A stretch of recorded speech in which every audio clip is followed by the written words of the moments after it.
It's me Amna Bhatti from Larkana, and I have completed my grade 9 from IB Public School Larkana, and I have secured 98% in Aga Khan University Examination Board 2021.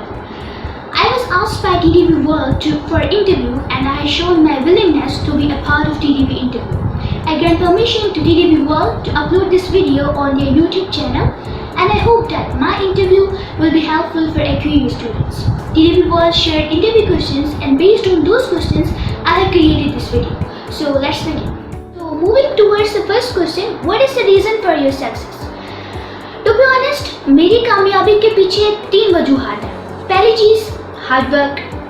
जैसे कि देखें, कोई दीवार जो है वो बिना ब्रिक्स के नहीं बन सकती. इसी तरीके से मुमकिन ही नहीं है कि आपको कामयाबी मिले और वो भी बिना मेहनत के. मेहनत तो करनी पड़ेगी. Second cheese is the self discipline. Self discipline एक ऐसी चीज़ है जो बंदे के अंदर अगर सेल्फ डिसिप्लिन आ जाता है तो वो बंदा कुछ भी कर सकता है. और जब मैंने यही बिलीव अपने अंदर रखा, और third thing was the consistency. जब मैंने हार्डवर्क किया और अपने अंदर एक सेल्फ डिसिप्लिन रखा अपनी स्टडी प्लान को फॉलो करते हुए और अपनी कंसिस्टेंसी को मेंटेन किया, तो उसके बाद मेरी कामयाबी like it was done, and it was really the best reason for securing the 98%. Secondly, how did you manage the educational crisis during the pandemic, and how did you prepare as schools were closed for a few months due to COVID-19? Actually जब schools बंद हुए तो मैंने उस वक्त भी अपनी rhythm को फॉलो किया. अगर स्कूल में हम सेकंड चैप्टर कवर अप कर रहे थे तो मैंने उसको कंसिस्टेंसी के साथ घर पर भी कंटिन्यू किया और अपनी स्टडी को इस पैंडमिक और इस लॉकडाउन से अफेक्ट नहीं होने दिया. और मैंने कोशिश की कि वो सारा कवरेज अपने घर पर भी करूँ, but I took online support. Question, did you use only recommended books or other resources like reference books and websites for preparation, and what would you like to suggest to other students? Basically जो चीज़ आपको करनी होती है वो आपको अपने concepts clear करने होते हैं. अगर आपके कॉन्सेप्ट्स क्लियर हैं, आपके पास एक स्पेसिफिक टॉपिक है. हमारे पास जो होता है आगा खान बोर्ड में वो जस्ट ओनली हमारे पास एसएलओ होता है. एसएलओ को हमें कवर करना होता है. उसके ऊपर हमारे पास एसएलओ में सब टॉपिक्स हैं. ठीक, फॉर एग्जाम्पल आपका एक सब टॉपिक है मोमेंटम का. भाई आपने उसको पढ़ लिया, आपने उसको अच्छे से समझ लिया. उसके बाद अगर आपका कॉन्सेप्ट वहाँ से क्लियर हो रहा है लेकिन आपको फर्दर मोर प्रैक्टिस की ज़रूरत है और आप चाहते हो कि आपके पास ज़्यादा कंटेंट आए, तो आप इन वेबसाइट्स को, इन रिकमेंडेड बुक्स को, इन सबको यूज़ करें. लेकिन पहले आप अपने कॉन्सेप्ट्स को स्ट्रॉन्गर करें सो डैट कि आप डबल माइंडेड ना हो जाएं जब आप दूसरे रिकमेंडेड बुक्स या फिर वेबसाइट्स पर जाएं. तो पहले अपने कॉन्सेप्ट्स को बिल्कुल क्लियर करें और फिर आप उन वेबसाइट्स को रेफर करें ज़्यादा प्रैक्टिस के लिए. Moving towards question number 4, was anyone there for your encouragement? If yes, who? If not, then how did you motivate yourself? Actually motivation वो होती है जो आपके अंदर से है, जिसको दूसरे अल्फाज में हम इंस्पायरेशन भी बोलते हैं. जब मैंने बोर्ड में एडमिशन ली थी AQUB में, तो मैंने अपने स्टडी टेबल पर एक चिट लगाई हुई थी. इस पर मैंने लिखा ही हुआ यही था कि मुझे इस बोर्ड में अगर मैंने कोई एडमिशन ली है तो I have to do something remarkable, something extraordinary. So वो मेरा एक एज अ गोल बन के आया मेरे लिए. उसके बाद फिर मेरी जो हार्डवर्क की लेवल थी, मेरी स्टडी के जो भी प्लान्स थे वो उसके हवाले से थे. मेरी लेवल हमेशा मैंने हाई रखी थी क्योंकि मेरा गोल भी बहुत ज़्यादा हाई था, तो उस वजह से मेरी स्टडी भी बहुत अच्छी हो गई. ये मेरे लिए सबसे बड़ी मोटिवेशन थी. और उसी के साथ फिर पेरेंट्स सपोर्ट होती है, फैमिली सपोर्ट होती है, आपके ब्रदर, आपके सिस्टर्स, वो सब भी आपको सपोर्ट करते हैं. वो सपोर्ट मेरे पास भी थी. और जब भी मैं हम फील डाउन करते हैं, हम अपसेट होता है, तो वो हमें इनकरेज करते हैं कि you can do this, and that was there for me. Moving towards question number 5, what about your co-curricular activities? Should include use of mobile, and how did you balance your studies and co-curricular activities? Basically मैं तो इस concept को totally reject करती हूँ कि जो topper होता है वो सारा दिन स्टडी करता है. नहीं, ऐसा बिल्कुल भी नहीं होता. टॉपर भी भाई एक बंदा है, एक स्टूडेंट है ना, तो उसकी लाइफ भी वैसे ही होती है जैसे दूसरे स्टूडेंट्स की होती है. बट डिफरेंस सिर्फ ये होता है कि टॉपर जो होता है वो अपनी स्टडीज़ पे फोकस करके रखता है. फिर चाहे अगर उसकी कोई एक्स्ट्रा कैरिकुलर एक्टिविटी है उसमें पार्टिसिपेट भी करता है, लेकिन उसका मेन फोकस उसका गोल ही होता है. जब मैंने बोर्ड में न्यू एडमिशन ली थी तो हमारे स्कूल में एक चाइना का कंपटीशन आया था, तो मैंने उसमें भी पार्टिसिपेट किया था. उसके अलावा मैं हमेशा एक्स्ट्रा कैरिकुलर में एक्टिव ही रहती थी. तो इसका मतलब हरगिज़ ये नहीं है कि मेरा स्टडी से फोकस डाइवर्ट हो जाता था। स्टडी के जो कॉन्सेप्ट्स हैं, जितना अगर लेवल हार्ड होती जाती थी तो ये अलग चीज़ है कि उधर से मेरी को करिकुलर एक्टिविटीज़ लो होती जाती थी। बट अगर हम मोबाइल के यूजेज पे बात करें so that should be limited. उसका आपकी स्टडीज़ पे बहुत अफेक्ट होता है। अगर आप उसको लिमिट में रखते हैं और आपको पता होता है कि मोबाइल जो है वो आपकी स्टडी को किस तरीके से अफेक्ट कर रही है और उसके बाद आप उसका सही से यूज़ करेंगे, फिर आप अपनी को करिकुलर एक्टिविटीज़ को भी सही से रख सकते हैं। अदरवाइज आपको नुकसान उठाना पड़ता है। सो हमें वो बैलेंस करना होता है और वो स्टूडेंट खुद जानता है कि वो कैसे बैलेंस कर सकता है अपनी मोबाइल यूजेज को, अपनी एक्स्ट्रा एक्टिविटीज़ को और अपनी स्टडी को। So now number 6, what sacrifices did you have to make to get this results additions for other students? Yes, of course, ये तो फैक्ट ही है कि अगर आपको कोई बड़ी चीज़ हासिल करनी होती है, कामयाबी हासिल करनी होती है, तो आपको उतनी सेक्रीफाइसेस देनी पड़ती है, बिकॉज ये आपके चांसेस को बढ़ाता है। जितनी ज़्यादा सेक्रीफाइसेस आप देते हैं उतने ही आपका कामयाब होने के चांसेस भी बढ़ते हैं। टॉकिंग अबाउट मी, तो मैंने भी बहुत ज़्यादा सेक्रीफाइसेस दी थी। मैंने बहुत सी चीज़ों को लिमिट कर दिया था, लाइक बाहर जाना या टीवी को, इवन कि मैंने बहुत सारे ड्रामा या सीरियल्स भी नहीं देखे थे क्लास 9 में, और मैंने बहुत सी चीज़ों को लिमिटेड कर दिया था, चाहे वो मोबाइल का यूज़ हो या एक्स्ट्रा एंटरटेनमेंट की चीज़ें हों। और आप लोगों के लिए भी यही सजेशन है कि सेक्रीफाइस दें ताकि आपकी अच्छे ग्रेड्स और अच्छी आपकी कामयाबी हो इन एग्जामिनेशन बोर्ड में, एक्यूएबी में। Did you take tuition or coaching classes for your examination preparation? If yes, for which subject and where? If no, then how you prepared?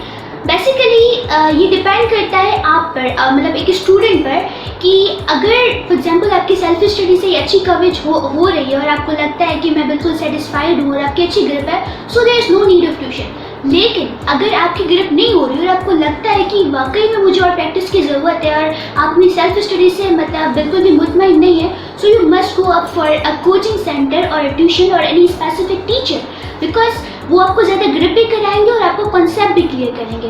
But ये डिपेंड करता है कि आपकी पर्सनल नीड क्या है। अगर मैं अपनी बात करूँ तो मैं अपनी सेल्फ स्टडी से बहुत ज़्यादा सेटिस्फाई होती थी और मैंने कोई भी कोचिंग क्लासेस 9 में ज्वाइन नहीं की थी, और मैं अपनी सेल्फ स्टडी पे फोकस करती थी और खुद ही प्रैक्टिस करके, ग्रिप करके, अपने कॉन्सेप्ट्स को क्लियर करके अपनी चीज़ों को कवर अप करती थी। So now 8, how do you spend your weekends and holidays?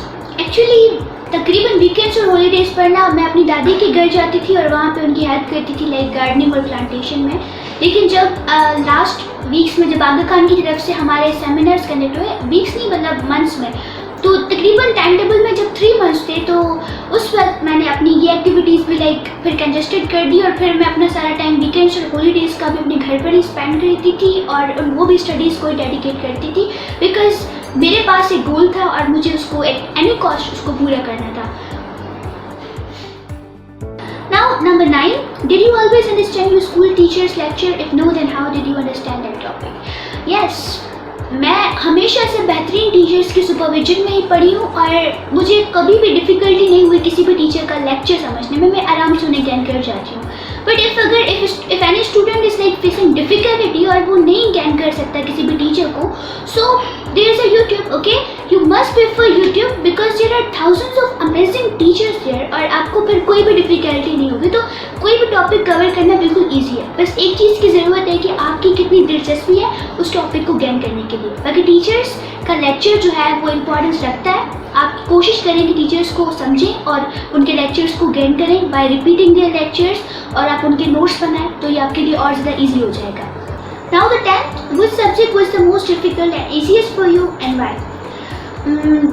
अगर डिफ़िकल्ट सब्जेक्ट की बात करें तो मुझे जो था थोड़ा बहुत डिफ़िकल्ट फिज़िक्स लगा था, बिकॉज फिज़िक्स में जो लास्ट चैप्टर्स थे उनको बहुत ज़्यादा उसमें टाइम लगता था, उसकी प्रैक्टिस भी बहुत ज़्यादा थी, प्रॉब्लम्स थे, फार्मूलाज थे, तो वो ज़्यादा टाइम लेता था। इस वजह से उसको किसी हद तक डिफ़िकल्ट कह सकते हैं मेरे लिए। And the easiest one for me was the chemistry, because chemistry personally भी मेरा फेवरेट सब्जेक्ट है, और लाइक उसमें लाइक चैप्टर्स थे जैसे केमिकल बॉन्डिंग था, इलेक्ट्रोकेमिस्ट्री था, ये वो चैप्टर्स थे जिनका कॉन्सेप्ट्स को लेना उनमें मेरी बहुत ज़्यादा इंटरेस्ट होता था, तो मुझे वो पर्सनली बहुत ज़्यादा पसंद था और मुझे बिल्कुल भी ईजी लगता था, मतलब मैं उनको आराम से गेन कर जाती थी। इस वजह से केमिस्ट्री मेरे लिए बहुत ज़्यादा ईजी था। So now coming towards the 11th one, did you use AQAB past papers? To what extent past exam papers were of help? Yes of course, pass paper जो थे वो मैंने यूज़ किए थे और मैंने सबसे ज़्यादा जो ग्रिप की थी वो नीट पास पेपर्स पर की थी। हर एक सब्जेक्ट के जो पास पेपर्स हैं वो वेबसाइट से इजीली मिल जाते हैं, फिर उन पर ग्रिप करना बहुत ज़्यादा इंपॉर्टेंट होता है, specially for the exam preparation. और I would also suggest you कि आप भी पहले अपने कॉन्सेप्ट्स को क्लियर करें और फिर इन पास पेपर्स को ही रेफर करें। और हमारे एग्जाम्स में भी ये बहुत ज़्यादा काम आए थे, क्योंकि अबाउट मतलब 5 क्वेश्चंस या अप टू डेट जो थे वो इन्हीं पास पेपर्स में से ही आए थे। So pass paper is a very important part for एग्री भी exam preparations. So now number 12, how did you prepare for the practical examination? Basically हमें एक फेवर भी मिल गया था कि हमारे जो प्रैक्टिकल्स थे वो कैंसिल हो गए। तो अभी जो हमारी प्रिपरेशन थी that was related to MCQ paper, because हमें ATP करना था। वैसे मैं जो थी वो बायोलॉजी ग्रुप की थी, तो बायोलॉजिकल जो प्रैक्टिकल्स हैं वो बहुत ज़्यादा इंपॉर्टेंस रखते हैं पूरे प्रैक्टिकल्स में। उनका पूरा प्रोसीजर जो होता है, वो उनकी पूरी लर्निंग, पूरा सिस्टम होता है, सेटअप होता है। सेटअप को आपको समझना होता है, वो जो उसके पीछे जो कॉन्सेप्ट होता है उसको उस पर ऊपर आपकी बहुत अच्छी ग्रिप होनी चाहिए। फिज़िक्स और केमिस्ट्री के प्रैक्टिकल्स कुछ हमने परफॉर्म किए थे और कुछ हमने वीडियोज़ के ज़रिए और टीचर्स की गाइडेंस के ज़रिए मैंने जो थी वो पर्सनली उन पर ग्रिप हासिल की थी और मेरी अच्छी प्रिपरेशन हो गई थी उन पर भी। Number 13, a few students cannot gain more than average marks despite their hard work and study. What do you think would be the possible reasons, suggestions for those students? Actually, अगर किसी student ने hard work भी किया है और उसके बावजूद उसके अच्छे ग्रेड्स नहीं आ रहे, so the possible reason would be the lack of practice. Like बहुत सारे स्टूडेंट्स होते हैं ना कि वो बोलते हैं लाइक हमने बहुत मेहनत की है और बस वो इसी कॉन्फिडेंस को लेके चलते रहते हैं, हालांकि उन्हें पता ही नहीं होता कि वो कहाँ पे वीक है, कहाँ पे अभी भी वो लैक कर रहे हैं। मतलब उनकी अभी भी और ज़्यादा प्रैक्टिस की ज़रूरत है और हार्ड वर्क की ज़रूरत है। तो उन्हें चाहिए कि वो ज़्यादा प्रैक्टिस करें, ज़्यादा ग्रिप करें, इवन अगर उन्होंने हार्ड वर्क किया है, so that they come up with much more better results and grades and with much more better results. और यही रीज़न है ना कि कुछ लोग हैं वो हार्ड वर्क करते हैं उसके बावजूद भी अच्छे नहीं होते, और कुछ लोग थोड़ा सा भी हार्ड वर्क करते हैं तो उनके अच्छे ग्रेड्स आ जाते हैं। The reason is the practice and the self confidence that you are having in your hard work. और फिर सजेशन जो है वो यही है कि वो प्रैक्टिस जहाँ पे जिसकी आपको ज़रूरत है वो आप पास पेपर से कर सकते हैं, वो आप अपनी चीज़ों को रिपीट करते हुए कर सकते हैं कि लाइक आपका उस पर हार्ड वर्क तो किया हुआ है, लेकिन अगेन उसको रिपीट करें, उस पर फर्दर MCQ सॉल्व करें, उस पर ज़्यादा प्रैक्टिस करें और ज़्यादा ग्रिप करें, और पास पेपर्स के जो रिलेवेंट क्वेश्चन हैं वो आप उस पर ज़्यादा सॉल्व करें। तो फिर जो आपका हार्ड वर्क है वो रियली आपके रिजल्ट्स में तब्दील हो जाएगा। Okay, so now coming towards the 14th one, what do you think how a student should prepare for English, Urdu, compulsory, Islamiyat and Pakistan studies? Basically अगर हम अपने SLOs की बात करें तो इंग्लिश और उर्दू जो है अगर उनकी हमें प्रिपरेशन करनी है, so these both are the languages. और लैंग्वेजेस की प्रिपरेशन के लिए हमें उनके स्किल्स पर प्रैक्टिस करनी पड़ती है। हमारी जो लिसनिंग है, रीडिंग है, राइटिंग है, उस पर जितनी ज़्यादा हम प्रैक्टिस करेंगे उतना ज़्यादा ही हमें अच्छा रिजल्ट मिलेगा। Okay, so as it is well said कि practice makes a man perfect. अब इस्लामियात पर आते हैं तो इस्लामियात में स्टूडेंट्स को जो ज़्यादा मसला होता है वो होता है अबाउट द अरबिक लैंग्वेज, है ना, क्योंकि उसमें जो भी वर्सेस हैं वो अरबिक में है। तो अरबिक के लिए मैं यही सजेस्ट करूँगी कि आपके पास जो भी वर्सेस है ना उनके वर्ड्स को आप खोल के पढ़ें। लाइक उनके जो रूट वर्ड्स हैं अगर आप उनको अंडरस्टैंड करते हैं फिर आपके लिए ईजी हो जाता है। लाइक एक वर्ड होता है इज़, ठीक, इसका मतलब होता है याद करो। तो जब भी ये जिस वर्ड्स में आएगा तो आपको पता चल जाएगा कि ये फ्लैशबैक की बात हो रही है, ये मतलब बताया जाता है उस वक्त किसी न किसी वर्ड्स को रिलेट किया जाता है। इस तरीके से अगर आप डिफरेंट वर्ड्स को ऐसे याद कर लेंगे और उनके रूट वर्ड्स को समझेंगे तो पूरी की पूरी वर्सेस आपको इजीली समझ आ जाएंगी। और बाकी रही बात इस्लामियात के बैकग्राउंड की, तो हिस्ट्री जो है इस्लामियात की वो बहुत ज़्यादा इंटरेस्टिंग है। सो जैसे इमरान साहब भी कहते हैं कि घबराना नहीं चाहिए, तो इस्लामियात बिल्कुल ईजी है, you shouldn't be worried about it.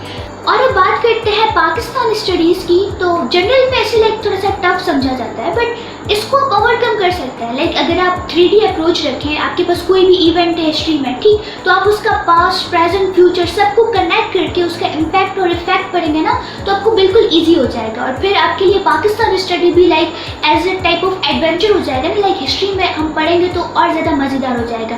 और अगर प्रिपरेशन करनी है तो सब सब्जेक्ट्स में जो है वो आपको अलग टाइम देना पड़ेगा और हर एक की जो नीड और डिमांड है उसको सेटिस्फाई करना पड़ेगा। पाकिस्तान स्टडीज़ में अगर आप एनालिसिस करते हैं तो और ज़्यादा बेहतर हो जाता है। तो now 15th one, why do a few students feel that scoring high in HUB stuff? Suggestions for them. Actually एक्यूबी को टफ, बहुत सारे स्टूडेंट्स इसको टफ समझते हैं और मैं भी उन्हीं में से थी, लेकिन अब मेरे पास 1 साल का एक्सपीरियंस है एक्यूबी के साथ, सो आई हैड जस्ट रियलाइज्ड कि आई वाज रॉन्ग। एक्यूबी कोई रॉकेट साइंस नहीं है, ना ही ये कोई इतना डिफिकल्ट बोर्ड है। This all just depends on a mindset. एक्यूबी की कुछ रिक्वायरमेंट्स हैं, कुछ उसका स्टैंडर्ड है। जब तक एज ए स्टूडेंट आप उसको कवर अप करते हैं, जब तक आप उसकी लेवल तक पहुंच जाते हैं, फिर आपके लिए इतना इजी हो जाता है और फिर आपका 100 से 100% लेना भी कोई मुश्किल काम नहीं है। Okay, so it is very easy, so take it easy, don't take it like it's a rocket science. So 16th number now, sometimes we human beings feel lazy and don't be in mood of study, so how do you cope laziness and study mood issues? Yes, laziness जो है वो of course एक student को face करना पड़ता है ये problem भी। If talking about me, जब भी मुझे लेजीनेस होती थी तो मैं स्टडी को उस वक्त प्रेफर नहीं करती थी, बिकॉज आई नो कि ऑलरेडी अगर आपकी एनर्जी डाउन है, आपके पास कोई है ही नहीं एनर्जी स्टडी करने के लिए, तो उस वक्त स्टडी आपसे होगी भी नहीं। तो बिला वजह उस वक्त स्टडी करना it wouldn't be of any use. So I just try to do 2 things. Either मैं खुद को मोटिवेट करती थी, यहाँ पे अगर बहुत ज़्यादा ज़रूरी होता था स्टडी करना उस वक्त, तो मैं खुद को एनर्जेटिक करती थी, मैं कुछ मोटिवेटिंग सेंटेंस बोल दूँ या कुछ करूँ, या फिर मैं अपना डोपामाइन लेवल हाई करने के लिए कोई और एक्टिविटी कर लें, एनर्जी लेकर फिर आप स्टडी की तरफ आएँ, तो ये पॉसिबल है। अदरवाइज उस वक्त आप स्टडी छोड़ें और फिर जब आपका मूड सही हो जाए तो आप स्टडी कर सकते हैं। So next one is the 17th. Since AQB exam board focuses on understanding concepts, how do you prepare SLOs and how did you clear your concepts? Yes indeed, AQB जो है वो फोकस ही concept पे करता है। So now how I did it, जब मैं अपने SLOs prepare कर रही थी तो सबसे पहले I just followed the concepts. मैंने अपने कॉन्सेप्ट्स क्लियर किए। कॉन्सेप्ट्स को क्लियर करना बहुत ज़्यादा ईजी है। हाउ आई डिड इट कि मैंने यूट्यूब को फॉलो किया, मैंने अपने टीचर से कंसल्टेशन की और उस पर बहुत ज़्यादा डीप में इसकी स्टडी की, कॉन्सेप्ट्स की, उन कॉन्सेप्ट्स को बिल्कुल स्ट्रॉन्ग किया और फिर उन्हीं के बिहाफ पर मैंने अपने SLOs प्रिपेयर किए। मैंने डिफरेंट रेफरेंसेस बुक्स वगैरह जो है हमारे जो रिलेटेड थे SLOs से टॉपिक से, उनको रेफ़र किया और मेरे SLOs की प्रिपरेशन भी हो गई और मेरे कॉन्सेप्ट्स बिल्कुल क्लियर हो गए। Now swiftly moving towards the 18th one, how should a student prepare for MCQ based examination? Yes, so for the MCQ based examination, first of all आपकी थ्योरी जो है उस पर आपकी बहुत अच्छी ग्रिप होनी चाहिए। जब थ्योरी आपकी बिल्कुल क्लियर है, फिर आपका आ जाता है MCQ, और MCQ is all about practice. वो प्रैक्टिस करने के लिए सबसे पहले आपको रेफर करने पड़ेंगे पास्ट पेपर्स, बिकॉज वो आपके SLO से डायरेक्टली रिलेटेड होता है ना।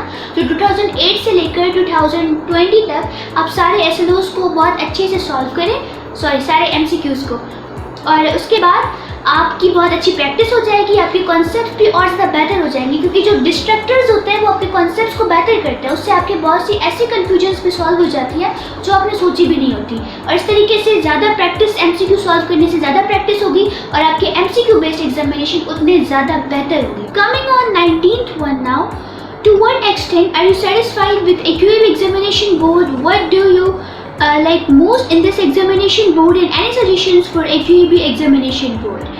Yes, I am completely satisfied with AQAB, and thing that I like most about AQAB are their efforts to maintain the entire system, including conduction of exams, SLO formation, and most importantly, their focus on conceptual grooming of students. And other thing is that, would you like to suggest this educational board to the students? If yes, why? Yes, of course. On basis of my experience, I would like to suggest this board to other students. Furthermore, just depend on the student itself. 20 now. What do you think are the major issues in the education system of Pakistan? Yes, regarding this question, I would like to say that there are multiple factors. Firstly, हमारे स्कूल्स में जो enrolment, student enrolment का जो ratio है, it is very low. And secondly कि the budget that we are having, हम Pakistan education system का, it is like totally insufficient budget, okay, और वो पूरे सिस्टम को चलाने के लिए बिल्कुल भी पूरा नहीं होता। एंड थर्डली, जो पॉलिसीज़ हमारी एजुकेशनल पॉलिसीज़ बनाई जाती हैं उन पे इम्प्लीमेंटेशन बिल्कुल कम होता है, और यही सबसे मेजर इश्यूज़ कास्ट भी करता है। 21, suppose you are selected as Federal Education Minister of Pakistan, what changes would you make in the education sector? Yes, this is a good question. Actually, अगर मैं एजुकेशन मिनिस्टर होती तो पहले तो मैं उन तमाम क्राइसिस को ओवरकम करती जो मैंने आपको प्रीवियस क्वेश्चन में बताया, और मैं जो भी पॉलिसीज़ बनाती हूँ उन पर इम्प्लीमेंटेशन करती हूँ। और एजुकेशन जो है मैं उसको पूरी गवर्नमेंट को यही कहती है कि सबसे ज़्यादा जो फोकस आप रखें वो अपनी एजुकेशन पर ही रखें, बिकॉज आपकी नेक्स्ट जनरेशन और आपका सब कुछ उसी एजुकेशन पर ही डिपेंड करता है। So I would put some more emphasis on the education setup और मैं उसको और ज़्यादा बेटर करने की कोशिश करती हूँ। 22. Was TDV World of help to you? What do you want to say about TDV World services and suggestions to TDV World? Yes, of course, ये जो चैनल है TDV World ये एक बहुत ही अच्छा सपोर्टिंग चैनल है। इवन जब मैं SSC पार्ट 1 में थी मैंने भी इसको रेफ़र किया और मुझे बहुत ज़्यादा सपोर्ट मिलती थी, एक टाइप की मोटिवेशन भी मिलती थी। और मैं यही कहूँगी कि आप अपना बेस्ट दे रहे हैं तो आपको ये कंटिन्यू करना चाहिए और इंशाल्लाह आपको और ज़्यादा सक्सेस मिलेगी अपने इनिशिएटिव के साथ। Final question, your suggestions to students from your side apart from those mentioned already. Yes, I would like to suggest one thing कि आप जो भी काम कर रहे हो ना आप उसमें अपना 100% दो। आप उसके बाद के जो रिजल्ट्स हैं वो सब चीज़ें वो सब आप छोड़ो, क्योंकि होगा वही जो मंजूर खुदा होगा। तो बस आप ये करें कि आप जो काम कर रहे हैं उस पर अपना 100% फोकस दें और उसमें आप किसी भी डाइवर्जन का शिकार ना हो, बस उसमें 100% और इंशाल्लाह आपको उसकी रिजल्ट भी मिलेगी। एंड सेकेंडली कि आप जो है वो बिल्कुल भी फ्यूचर के लिए परेशान ना हो, अल्लाह ताला हम सबकी बेहतरी करेगा। And best of luck to all of you and thank you so much for listening.